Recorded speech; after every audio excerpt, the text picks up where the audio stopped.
আলোচনা যদি আমরা আমল করি 10 মিনিটের ওয়াজ জীবনের জন্য যথেষ্ট। আর যদি আমলই না করি আপনার 10 বছরের ওয়াজ 10 যুগের ওয়াজও যথেষ্ট হবে না। এই সম্পর্কে আমার রাসূল বলছেন, আন্নাসু কুল্লুহুম হালকা ইল্লাল আলিমুন। এই দুনিয়াতে যত মানুষ আছে সব ধ্বংস হয়ে যাবে, বিপদে পড়ে যাবে, লাঞ্ছিত হবে, কিন্তু তারাই রক্ষা পাবে যাদের মধ্যে জ্ঞান আছে। কি আছে? প্রশ্ন করলে বলবেন কি আছে? জ্ঞান আছে। এলেম যাদের মধ্যে আছে, আকল যাদের মধ্যে আছে। والعالمون كلهم هلكا إلا العاملون।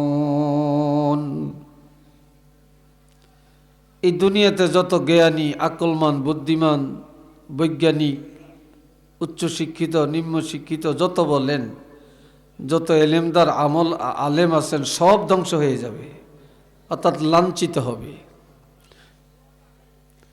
কিন্তু তারা নাজাত পাওয়া যাবে যাদের মধ্যে এলেম অনুযায়ী আমল আছে। কি আছে? আপনি যতটুকু জানেন এতটুকু আমল করেন, আপনার জন্য নাজাত। আপনি অল্প জানেন, এই অল্প আমল করেন, আপনি রক্ষা পাবেন। আপনি এক বোঝা এলেম জানেন, অনেক জ্ঞান রাখেন, কিন্তু আমল নাই, আপনি ধ্বংস হয়ে যাবেন।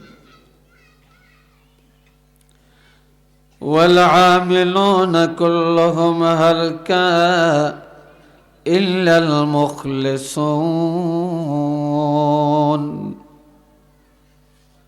আমল করে মানুষ জাহান্নামী হয়ে যাবে, হজ করে জাহান্নামে যাবে, ওয়াজ মাহফিল আয়োজন করে জাহান্নামে যাবে, ওয়াজ করেও ধ্বংস হবে, শুনেও ধ্বংস হবে, নামাজ পড়েও জাহান্নামে যাবে, দান করেও জাহান্নামে যাবে, কোরআন তেলাওয়াত করেও জাহান্নামে যাবে। কিন্তু তারা জাহান্নামে যাবে না যাদের প্রত্যেকটা আমল আল্লাহকে সন্তুষ্ট করার জন্য করে। কার জন্য করে? কেউ কোরআন পড়ে নামের জন্য, কেউ ওয়াজ করে নামের জন্য, কেউ আয়োজন করে নামের জন্য, কেউ দান করে নামের জন্য, কেউ হজ করে নামের জন্য। কথা ঠিক কিনা? আর কেউ আমল করে আল্লাহর জন্য। কার জন্য? আল্লাহর জন্য।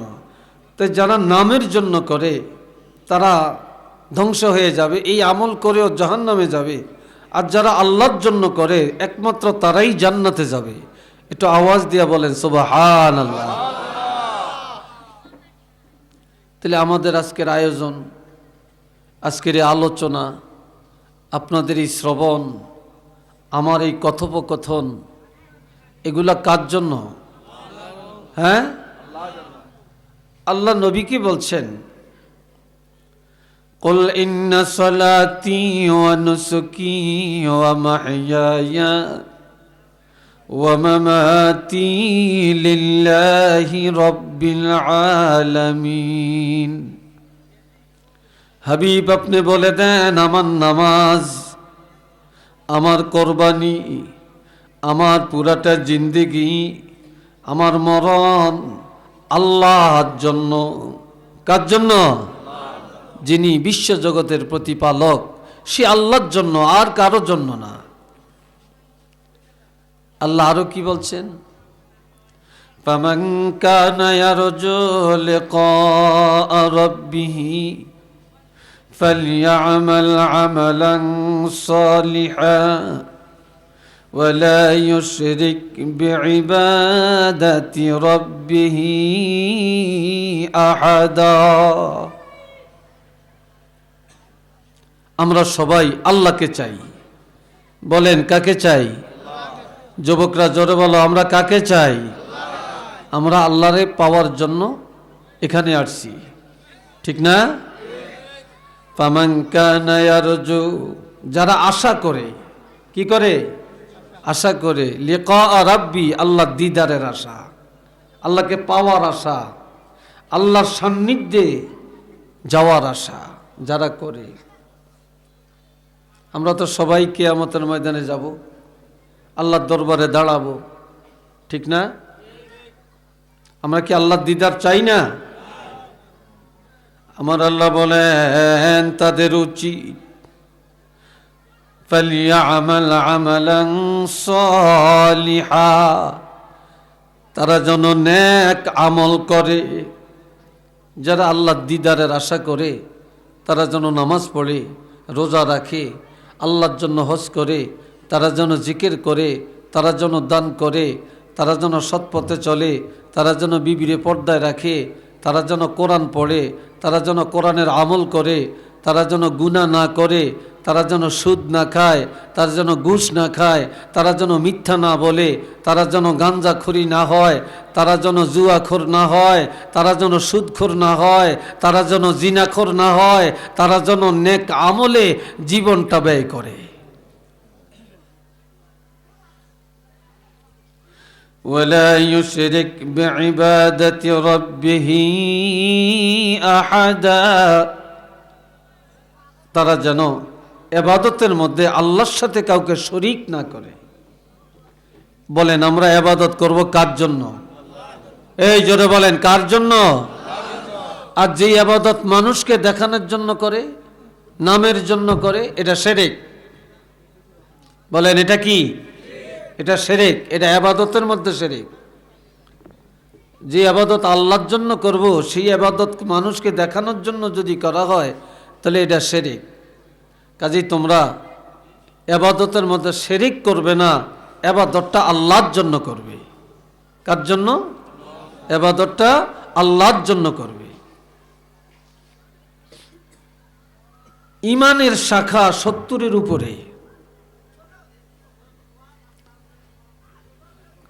عن أبي هريرة رضي الله تعالى عنه قال قال رسول الله صلى الله عليه وسلم الإيمان بضع وسبعون شعبة فأفضلها قول لا إله إلا الله وأدناها إماتة الأذى عن الطريق والحياء شعبة من الإيمان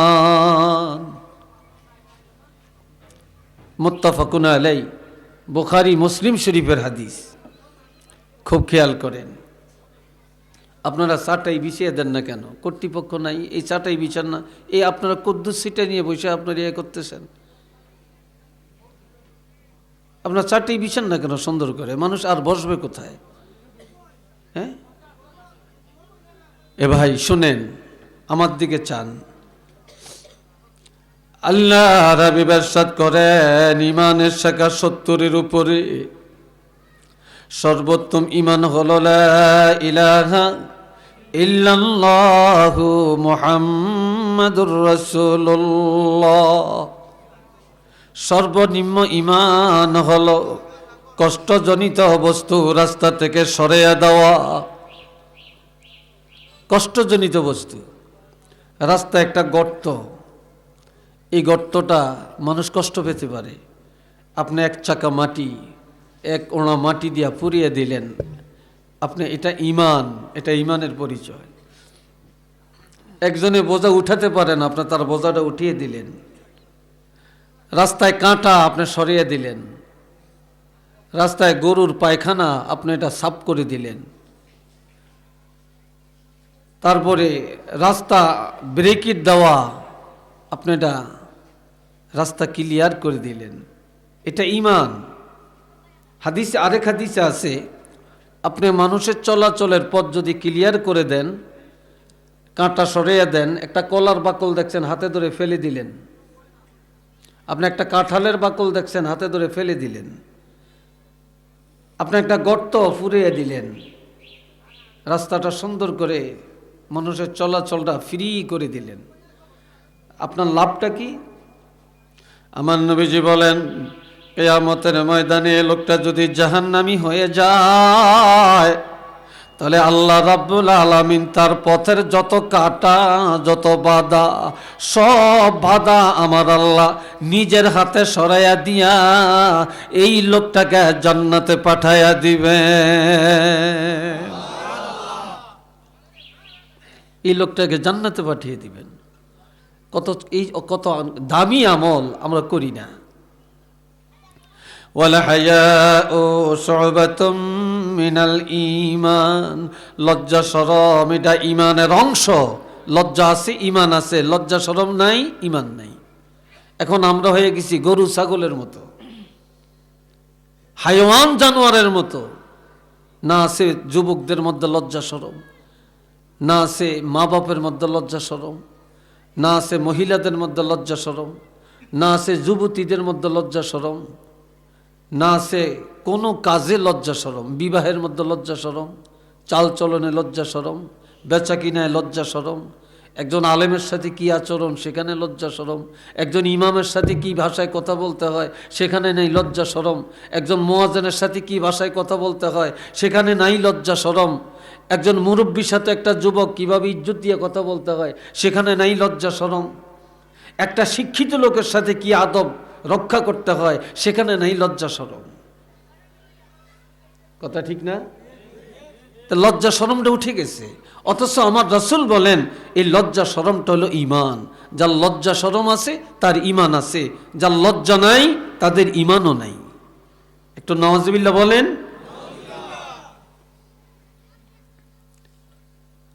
وقال رسول الله صلى الله عليه وسلم من ستر مسلما ستره الله إلى يوم القيامة। যুবকরা খুব গভীরভাবে কথাগুলো শুনবা। আমি হাসাইতে আর কুদাইতে এখানে আসি নাই। আজকাল ওয়াজের বাজার চলে রংবাজি, যাতে বেশি হাসাইতে পারে, কুদাইতে পারে, রংবাজি করতে পারে, ইচ্ছা কানি বলতে পারে, খুব দাম, খুব সম্মান। এগুলোর জন্য ওয়াজ না। এ ভাইরা রে আমার নবীজি বলেন কেউ যদি কারো দোষ ত্রুটি গোপন করে রাখে, কিয়ামতের ময়দানে আমার আল্লাহ তার অসংখ্য দোষ ত্রুটি গোপনে গোপনে ক্ষমা করে দিয়া আল্লাহ পাক তাকে ক্ষমা করে দিবেন। জোরে কন্যা সুবহানাল্লাহ। আজকাল কিভাবে অন্যের দোষ প্রকাশ করা যায়, কিভাবে আরেকজনকে ছোট করা যায়, কিভাবে রাস্তাঘাটে গীবত করা যায়, অন্যের সমালোচনা করা যায়, অন্যের মহিলা অন্যের মেয়ের সমালোচনা, নিজের সমালোচনা করে না পরের সমালোচনা করে রাস্তায় কাটায়। কারো দোষ যদি একটু সামান্য হয় এত বড় দেখে, আর নিজের দোষ যদি এত বড় হয় এটাকে সরিষার মতো মনে করে। কি কথা ঠিক না? এই জন্য নিজের দোষ দেখবেন, পরের দোষটা কম দেখবেন। বন্ধুরা রে আমার, আরেক হাদিসে আমার রাসূল বলেন যে ব্যক্তি এই দুনিয়ায় কারো দোষ ত্রুটি গোপন করে রাখে, কিয়ামতের ময়দানে আমার আল্লাহ ওই লোকটার গুনার কষ্ট দূর করে দিয়া তার দোষ ত্রুটিগুলি গোপনে গোপনে ক্ষমা করে দিয়া আল্লাহ পাক তাকে জান্নাতে পাঠাইয়া দিবে।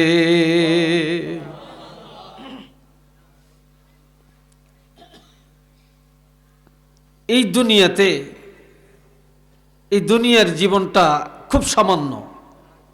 ওমাল হায়াতুদ দুনিয়া ইল্লা মাতাউন কলিল, একেবারে ক্ষুদ্র, একেবারে ক্ষুদ্র। আখেরাতের জিন্দেগির সাথে তুলনা করলে দুনিয়াটা একটা সেকেন্ড হবে না। কি হবে না বলেন? একটা সেকেন্ড হবে না। অথচ আমার আল্লাহ বলেন ওয়ামাল হায়াতুদ দুনিয়া ইল্লা লাইবুন ওয়া লাহওয়ুন ওয়ালাদ-দারুল আখিরাতু খায়রুল লিল মুত্তাকিন।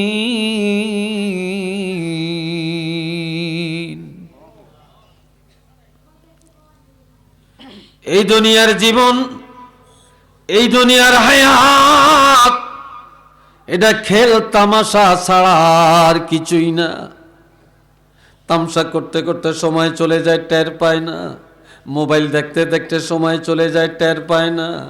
বন্ধু মহলে গল্প করতে করতে সময় চলে যায়, টের পায় না।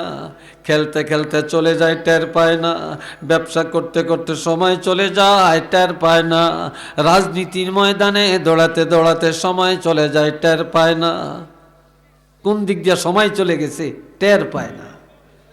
এই কথা আসতে, কাজ আসতে, কোনো কথা নাই। আওয়াজ দিয়ে কাজ করবেন কেন? একদম চুপে চুপে। আপনাদের এই কাজটা করার দরকার ছিল এশার নামাজের আগে।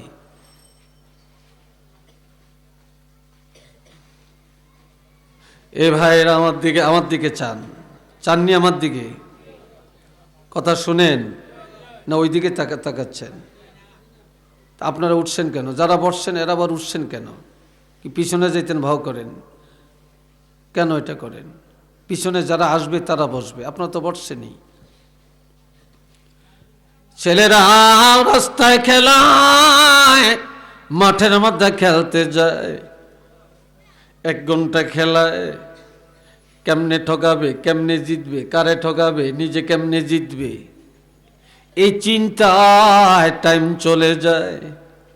কেমনে যে ঘন্টা বেজে গেল তারা টেরও পায় না। ঠিক না? টেরও পায় না। রেফারি বাঁশি বাজিয়ে দেয়, সময় শেষ। 1 ঘন্টার মধ্যে যারা জিতে এরা জিতছে, যারা ঠকছে এরা ঠকছে, আর জিতবে না। আর যারা জিতছে তারা আর কখনো ঠকবে না। ঠিক না? আল্লাহ আমগরে পাঠাইছে একটা নির্দিষ্ট সময়ের জন্য।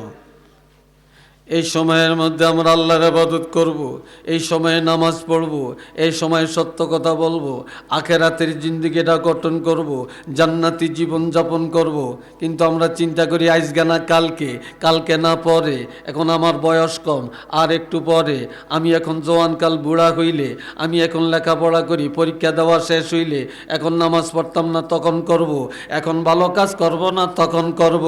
এই চিন্তা করতে করতে করতে করতে দেখা যায় 30 বছর হয়ে গেল, 40 হয়ে গেল, 50 হয়ে গেল। রেফারি বাঁশি বাজিয়ে দেয়, তোমার সময় শেষ। এই রেফারি কে? এই রেফারির নাম কি? মালাকুল মাউত হযরত আজরাইল আলাইহিস সালাম। সে বাঁশি বাজাইছে, নোটিশ দিয়ে দিছে সময় শেষ। কিন্তু আমি তো টেরও করতে পারি না কেমনে সময় চলে গেছে, কিভাবে সময় চলে গেছে। আজকা আপনাদের এখানে মাহফিল, কত মানুষ আনন্দ। জোহর তালাশ করে দেখেন, জোহরের নামাজ অনেকেই পড়ে না, আসর অনেকেই পড়ে না, মাগরিব অনেকেই পড়ে না, এশার নামাজ পড়ে না। কিন্তু ওয়াজ শুনতে পারছেন, নিয়ত করছেন সিন্নি খাইবেন, নামাজ পড়তেন না। কি ভাই, কথা কি উল্টা বললাম?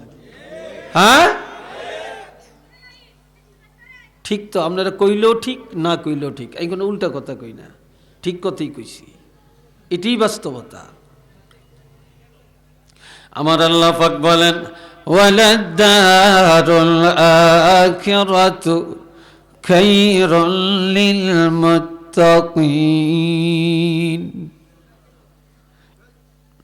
কিন্তু যারা মুত্তাকিন, যারা ঈমানদার, যারা আল্লাহওয়ালা, যারা নেককার, তাদের জন্য আখিরাতের জীবন অতি উত্তম একটা আনন্দের জীবন। দুনিয়া বড় না আখিরাত বড়? জয়নারা কয় না, আরেকটু জোরে কন। আখিরাত বড়। বড় যে কতটুকু বড় এটা সীমারেখা আছে, কিন্তু দুনিয়ার শুরু আছে, শেষ আছে। আখিরাতের শুরু আছে, শেষ নেই। আছে নাকি শেষ? আখিরাতের কোনো শেষ নেই। এ বন্ধুরা রে আমার আল্লাহ আরো বলেন, فَأَمَّا مَنْ ثَقُلَتْ مَوَازِينُهُ فَهُوَ فِي عِيشَةٍ راضية। সবাই একবার বলেন আল্লাহু আকবার। দুনিয়াতে দুগা টাকার মালিক হইলে, একটু টাকা কামাই করতে পারলে প্রথম চিন্তা করি একটা হাই ফাই বাড়ি কেমনে করতাম পারি, বাড়িরে কত নকশা দিমু, কত সাজামু, কত ঢক করমু, ঠিক না? কিন্তু নিজের আমলটা কেমনে ঢক বানাবো, আমলটা কিভাবে সুন্দর করবো এই চিন্তা নাই। বাড়ির গেটটা কত সুন্দর করব, রাস্তাটা কত ভালো করব, ঠিক কিনা বলেন? একটা বাথরুম, একটা ওয়াশরুম যত সুন্দর করে, আগের জমানায় তো একটা পুরা ঘরও তো এত সুন্দর আসিল না, ঠিক নেই? কিন্তু নিজের আমলটা, নিজের চরিত্রটা কি এত সুন্দর করতে পারছি? পারি না। অথচ আমার আল্লাহ বলেন কিয়ামতের ময়দানে প্রত্যেকটা মানুষের আমল নামা পাল্লায় ওজন দেওয়া হবে। সেদিন কারো আমল গণনা করা হবে না, প্রত্যেকটা মানুষের আমল পাল্লায় ওজন দেওয়া হবে, পাল্লায় ওজন দেওয়া হবে। সেই পাল্লাটা যে কেমন, দুনিয়াতে পানি মাপুন্না পাল্লা একরকম, তৈল মাপুন্না পাল্লা আরেক রকম, চিনি মাপুন্না মাল পাল্লা আরেক রকম, চাইল মাপুন্না পাল্লা আরেক রকম, রড মাপুন্না পাল্লা আরেক রকম। সবগুলি তো পাল্লা নাকি? সবগুলোই কি? আবার জ্বর মাপে এটা আরেক রকম, ঠিক কিনা? তাপ মাপে না, এটার পাল্লাটা আরেক রকম। কিন্তু আল্লাহ যে কোন জাতীয় পাল্লা দিয়া আমাদের ওজন, নেক আমল আর বদ আমল মাপকাঠি করবেন, সেটা আল্লাহর ফয়সালা। তবে পাল্লায় ওজন হবে। সেদিন যাদের নেক আমলের পাল্লাটা ভারী হয়ে যাবে, গুনার পাল্লাটা হালকা হয়ে যাবে। আমার আল্লাহ বলেন দুনিয়ার বাড়ি, দুনিয়ার ঘর, দুনিয়ার দালান, দুনিয়ার রাস্তা, দুনিয়ার গেট, এগুলা নিয়ে এত পাগল কেন, এত দৌড়াদৌড়ি কেন? আমি আল্লাহ ঘোষণা দিলাম, যারা তোমরা দুনিয়াতে নেক আমল বানাও, আমলে সলেহ করো, নেক আমল করো, কেননা সেদিন যাদের নেক আমলের পাল্লাটা ভারী হয়ে যাবে, তারা পরম আনন্দে, পরম সুখে শান্তিতে আলিশান একটা জান্নাতের মধ্যে বসবাস করতে পারবে। তো চিল্লিয়া কন্যা মারহাবা, আলহামদুলিল্লাহ। আমিলুস সালিহাতি কানাত লাহুম জান্নাতুল ফিরদাউসি নুজুলা খালিদিনা ফিহা লা ইয়াবগুনা আনহা হিওয়ালা। সবাই বলেন একবার আলহামদুলিল্লাহ। আরেকটু জোরে কোন আলহামদুলিল্লাহ। আমার আল্লাহ বলেন নিশ্চয়ই যারা ঈমান এনেছেন, ঈমানের পরে যারা নেক আমল করে, তারা জান্নাতুল ফেরদাউসে প্রবেশ করবে। আর ওই জান্নাতে চিরদিন তারা থাকবে। আর সেখানে মা তাশতাহি আনফুসুকুম ওয়ালাকুম ফিহা মা তাদউন, সেদিন যা চাবে তা পাবে। দুনিয়াতে যা চাইবা তা পাইবা না, যা চাইবা তা পাইবা না। কিন্তু সেখানে যে যা চাবে তা পেয়ে যাবে। দুনিয়ার ফল, দুনিয়ার গাছের মাথা হলো উপরে, ডাল হলো উপরে, ফল ধরে উপরে, শিকড় হলো নিচে। জান্নাতের গাছ, জান্নাতের ফল ফ্রুট, গাছের শিকড় থাকবে উপরে, ডাল থাকবে নিচে, ফলগুলো থাকবে নিচে ঝুলন্ত। আর আমার আল্লাহ বলবে তোমরা গাছে উঠো, বন্দা বলবে পারবো না। আল্লাহ গাছেরে বলবে বন্দার কাছে চলে যাও। আল্লাহ বন্দাকে বলবে এবার হাত বাড়াও, বন্দা বলে পারবো না।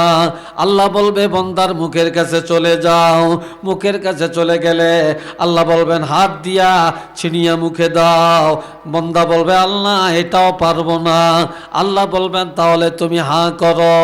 আল্লাহ দাঁড়িয়ে দাঁড়িয়ে কয় তাহলে তুমি বসে যাও, এবার তুমি হাঁ করো। আল্লাহ বসে বসে, দুনিয়াতে তো বৈশা বৈশা খাইছি, আল্লাহ কয় শুইয়া যাও, এবার শুইয়া যাবে, এবার বলবে তুমি হা করো, হা করবে, বলবে এবার মুখে দিয়া চিবাও, আল্লাহ তাও পারবো না।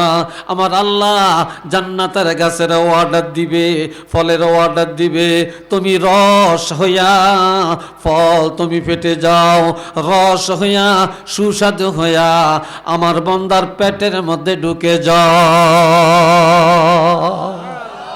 আর একটু জোরে কন্যা আল্লাহু আকবার। কোথায় আছি আমরা? কি নিয়ে তো পাগল? এই আপনারা গেইটে এত কথা বলবেন না, সবাই মোহাব্বতে পড়েন সাল্লাল্লাহু আলা মুহাম্মদ সাল্লাল্লাহু আলাইহি সাল্লাল্লাহু আলা মুহাম্মদ।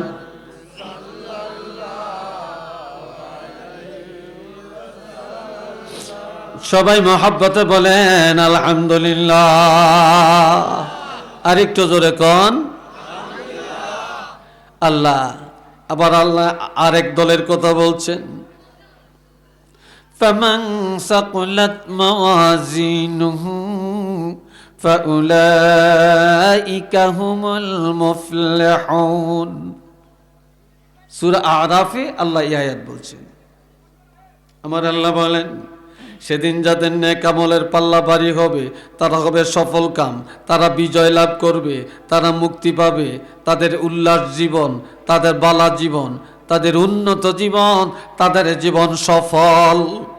এই দুনিয়াতে বিদেশ যাইতে আল্লাহ কয় এটা জীবনটা সফল হয়েছে, ব্যবসায় ভালো করলে কয় জীবনটা সার্থক হয়েছে, লন্ডন যাইতে পারলে কয় জীবনটা সার্থক হয়েছে, পোলা পান্ডিরে লেখাপড়া করে সরকারি চাকরি ধরিয়ে দিতে বললে কয় না, এক সময় সে কষ্ট করছে, এখন তার জীবনের একটা সার্থকতা হয়েছে।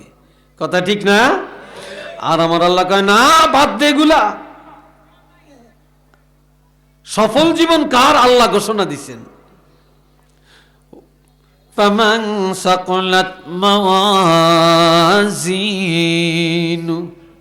সেদিন যাদের নেক আমলের পাল্লা, সেদিন যাদের নেক আমল বদামল ওজন দেওয়া হবে, সেদিন যাদের নেক আমলের পাল্লা ভারী হয়ে যাবে, ফাউলাইকা হুমুল মুফলিহুন।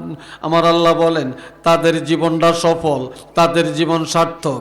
কেননা তারা দুনিয়ার জীবন বাটপারি করে না, সিটারি করে না, মিথ্যাবাদী করে না, কারো মাথায় বাড়ি দেয় না, জুলুম করে না, তারা অন্যায় করে না, নামাজ ছাড়ে না, রোজা ছাড়ে না, তারা গুনার কাজে যায় না, তারা অন্যায় করে না, দুনিয়ার জীবনটা নেক আমলে কাটাইছে। আজকে তাদের নেক আমলের পাল্লা ভারী হয়ে গেছে, যার কারণে আমি আল্লাহ ঘোষণা দিলাম তার দুনিয়ার জীবনটা সফল হয়ে গেছে। দুনিয়ার জীবনটা কি হয়েছে? সফল হয়ে গেছে, সার্থক হয়ে গেছে। আল্লাহ ওয়ামান খাফফাত মাওয়াজিনুহু ফাউলাইকা আল্লাযীনা কাসিরু আনফুসাহুম। এই দুনিয়ায় দোষ করে একজনে, দোষী হয় আরেকজনে, মানুষ মারে একজনে, জেল কাটে আরেকজনে। কি কথা ঠিক কিনা? চুরি করে একজনে, চোর বানায় আরেকজনকে। কি ঠিক কিনা? এই রীতিনীতি সমাজে আছে কি নাই? আরো জোরে বলেন, আছে কি নাই? নিজে দোষ করিয়া দোষ স্বীকার করতে রাজি না, পরের মাথায় দোষটা চাপিয়ে দিতে আর একটু দেরি করে না, ভুল করে না। কিন্তু আমার আল্লাহ বলেন যেদিন তোমার নেক আমলের পাল্লাটা হালকা হয়ে যাবে, গুনার পাল্লাটা ভারী হয়ে যাবে, তুমি জাহান্নামী হয়ে যাবে, সেদিন কার উপরে দোষটা চাপায়া দিবে? যেদিন তোমরা জাহান্নামী হয়ে যাইবা, সেদিন এমন কথা বলার ক্ষমতা নাই যে আমার বাপের কারণে, আমার মার কারণে, আমার বিবির কারণে, আমার সন্তানের কারণে, আমার সমাজের কারণে, আমার রাষ্ট্রের কারণে, অন্যের দোষে আজ আমার এই পরিস্থিতি, এই কথা বলার সুযোগ নাই। সেদিন কেউ কারো পরে দোষ চাপাইয়া দিয়া জাহান্নাম থেকে মুক্তি পাবে না।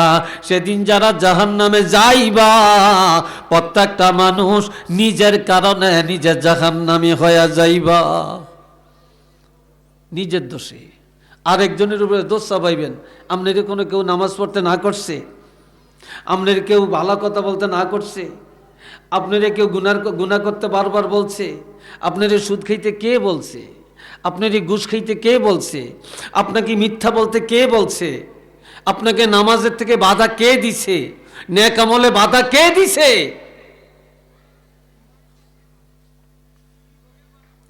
এই জন্য আমার আল্লাহ আর বলেন, আল্লাহ এ বন্ধুরা রে আমার, কিয়ামতের ময়দানে আমার আল্লাহ জাহান্নামীদেরকে ডাক দিয়া বলবে, ইয়া আইয়ুহাল ইনসানু মা গররাকা বিরাব্বিকাল কারীম।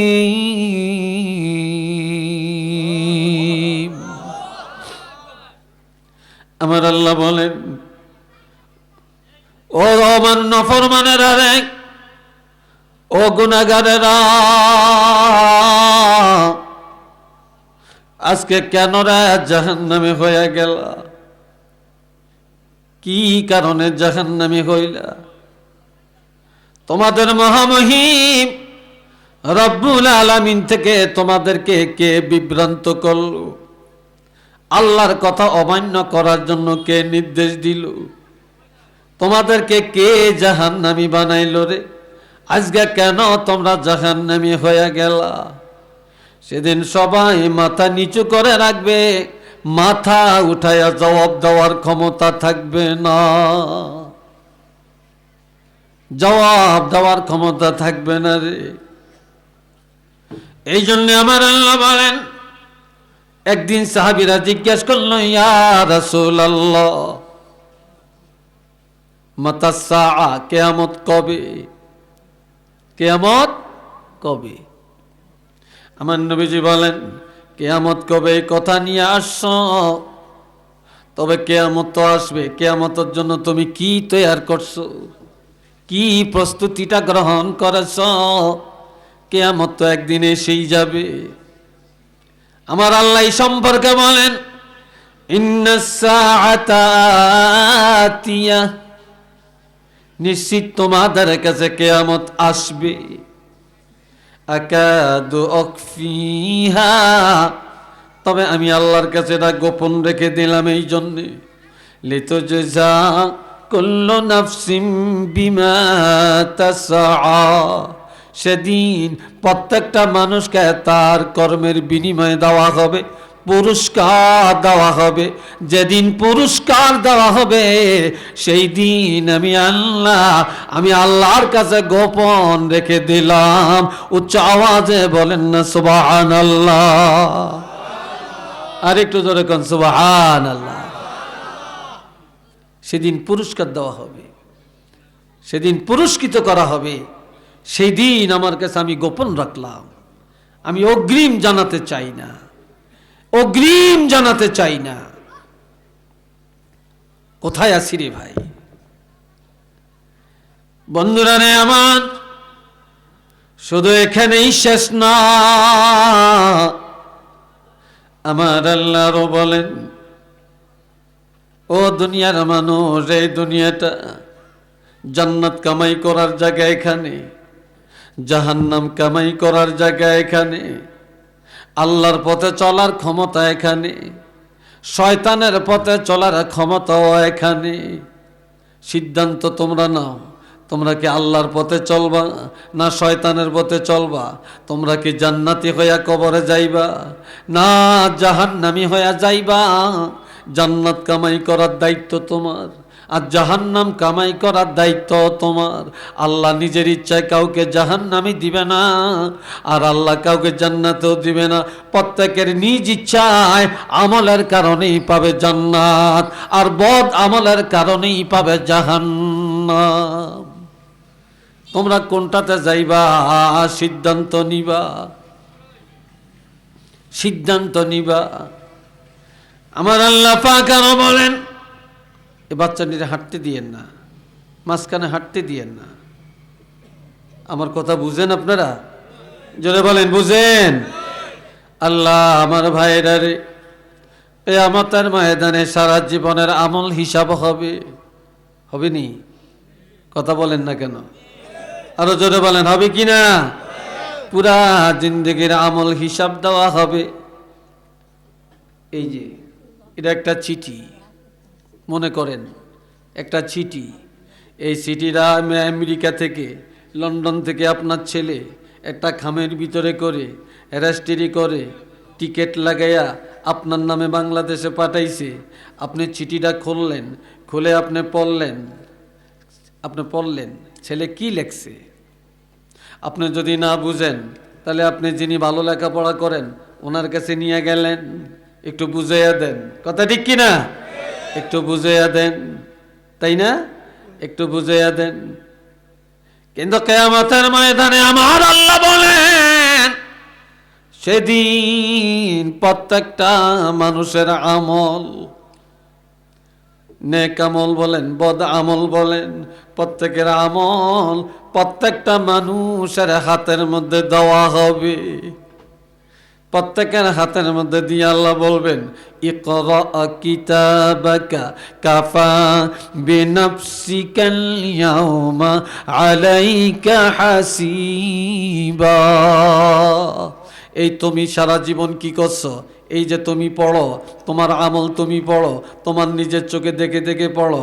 তুমি কোথায় কি করলা, গোপনে কি করলা, প্রকাশ্যে কি করলা, জওয়ানকালে কি করছো, বুড়াকালে কি করছো, তুমি বিয়ার মজলিসে কি করছো, শ্বশুর বাড়িতে যে কি করলা, বিদেশ যে কি করলা, লন্ডন যে কি করলা, আমেরিকা যে কি করলা, সৌদি আরব যে কি করলা, ফ্রান্সে যে কি করলা, ইটালি যে কি করলা, তারপরে তুমি বাজারে যে কি করলা, কমলগঞ্জে যে কি করলা, শেরপুরে যে কি করলা, মৌলভীবাজারে যে কি করলা, বন্ধু মহলে কোন জায়গায় আড্ডা দিলা। আহা, তোমার পুরাটে জীবনের সব আমল রেকর্ড করা।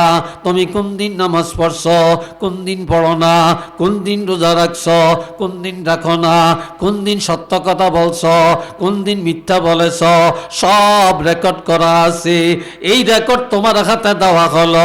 আজকে তোমার এটা আর কেউ পড়বে না, কেউ পড়বে না, কোনো সহানুভূতিকারী পাবে না, সাহায্যকারী পাবে না। তোমার আমল তুমি নিজে পড়ো, আর আমি আল্লাহ শুনি। তোমার আমল পাঠ করার জন্য তুমি নিজেই যথেষ্ট। একটু চিল্লিয়া বলুন না সুবহানাল্লাহ। আর কেউ না, তুমি নিজেই যথেষ্ট। তুমি কি করছো তুমি পড়ো, তোমারটা তুমি দেখো। বন্ধুরা রে আমার আল্লাহ আরো বলেন, فأما من طغى وآثر الحياة الدنيا। এটা আল্লাহু আকবার কন্যা, আর একটু জোরে কন্যা। فأما من طغى وآثر الحياة الدنيا فإن الجحيم هي المأوى وأما من خاف مقام ربه ونهى النفس عن الهوى فإن الجنة هي المأوى.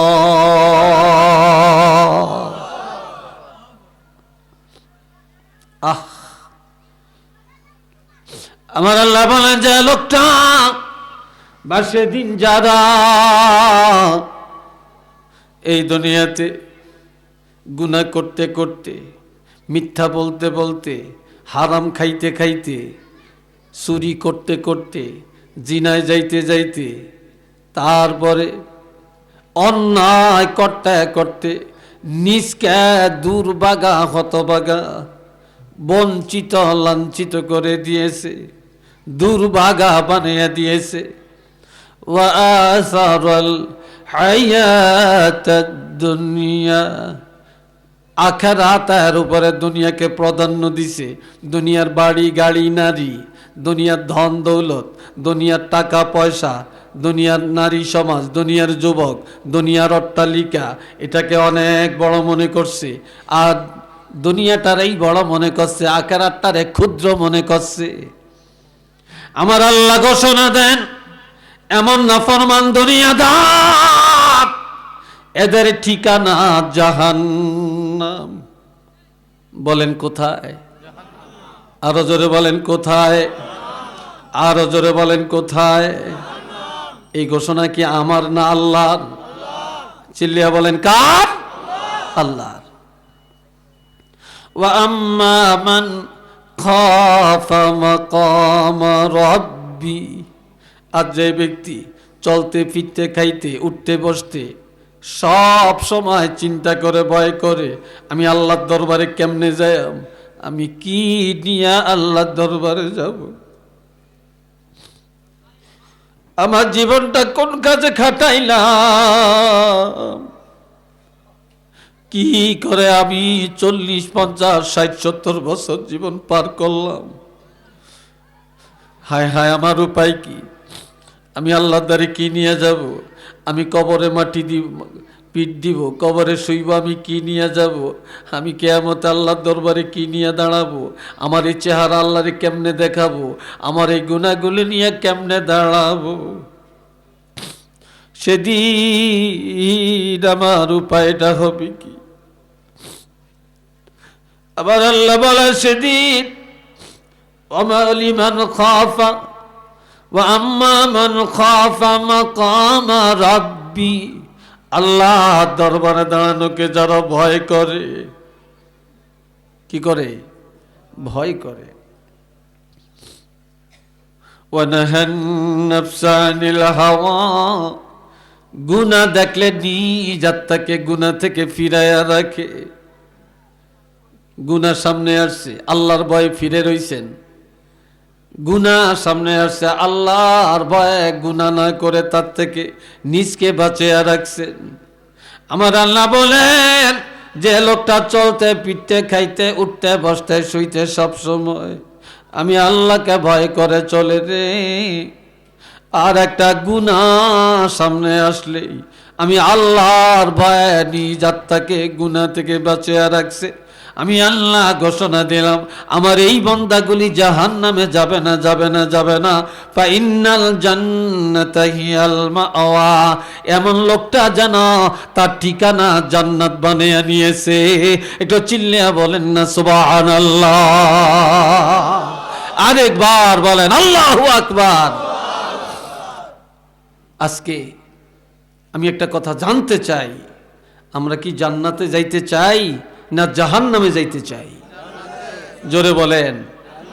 জান্নাতে যাইতে চান? একটু হাত তুলে দেখাইতে পারবেন? দুইটা হাত তুলে দেখাইতে পারবেন? নারে তাকবীর, নারে তাকবীর, নারে রিসালাত। আল্লাহ কবুল করেন। উচ্চ আওয়াজে সবাই বলেন আমিন। মোহাব্বতে পড়ুন আল্লাহুম্মা সাল্লি আলা মাওলানা মুহাম্মদ ওয়া আলা আলি সাইয়্যিদিনা মাওলানা মুহাম্মদ। একটা কথা বললে আপনারা কি রাখবেন? কথা বলেন না কেন? কি রাখতেন না? কথাটা রাখতেন না? আমি তাইলে জেনা কোন কিনলে তো সবাই একটু আজ্ঞান, সবাই যার সামনে যতটুকু পারেন একটু আজ্ঞান, একটু আজ্ঞান।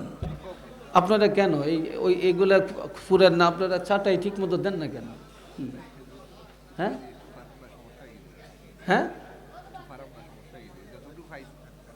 আল্লাহ ঠিক আছে, ব্যবস্থা আমরা চেষ্টা করছেন তো। আসেন ভাই একটু আজ্ঞান। এই আপনারা গেইটে থাকবেন না, আমি দোয়া করব। আমি আর অল্প সময়, কয়েক মিনিটের মধ্যে আমি শেষ করব। আসেন ভিতরে ঢুকে যান, সবাই বলেন লা ইলাহা লা ইলাহা। কেন এটা আমাকে দিয়ে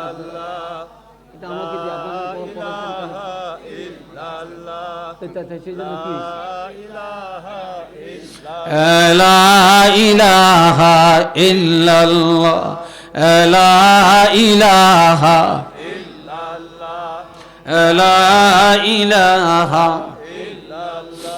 হাসবি রব্বি জাল্লাল্লাহ মা ফি কলবি গায়রুল্লাহ নূর মুহাম্মদ সাল্লাল্লাহ লা ইলাহা ইল্লাল্লাহ লা ইলাহা লা ইলাহা ইল্লাল্লাহু মুহাম্মাদুর রাসূলুল্লাহ। সবাই বলেন আওয়াজ দিয়া আলহামদুলিল্লাহ। আমার ভাই দুনিয়াতে থাকতে আইছি না কবরে যাওয়ার জন্য আসছি?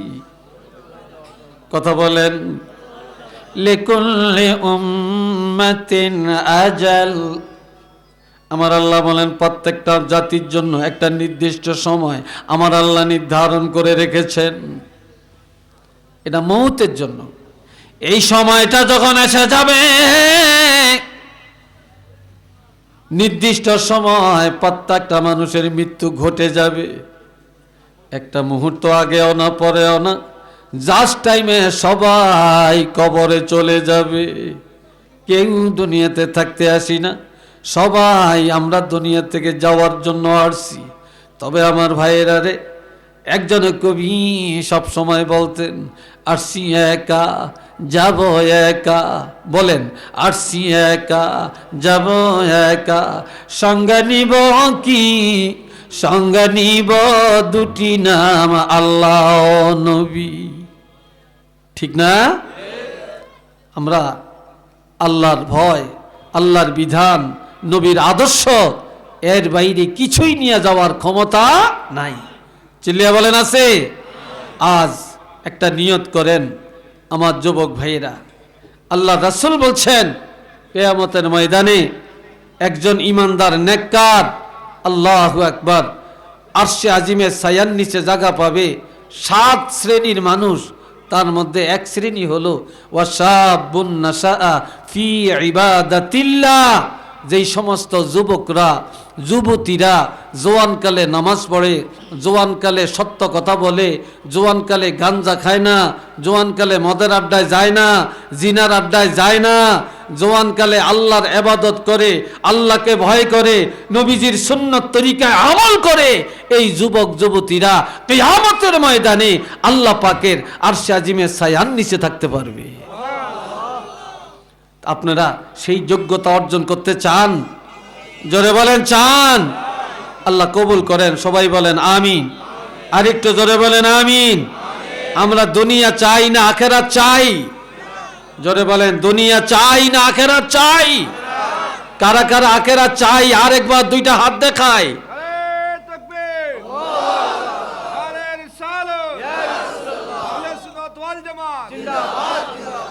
আল্লাহ কবুল করেন। সবাই বলেন আমিন।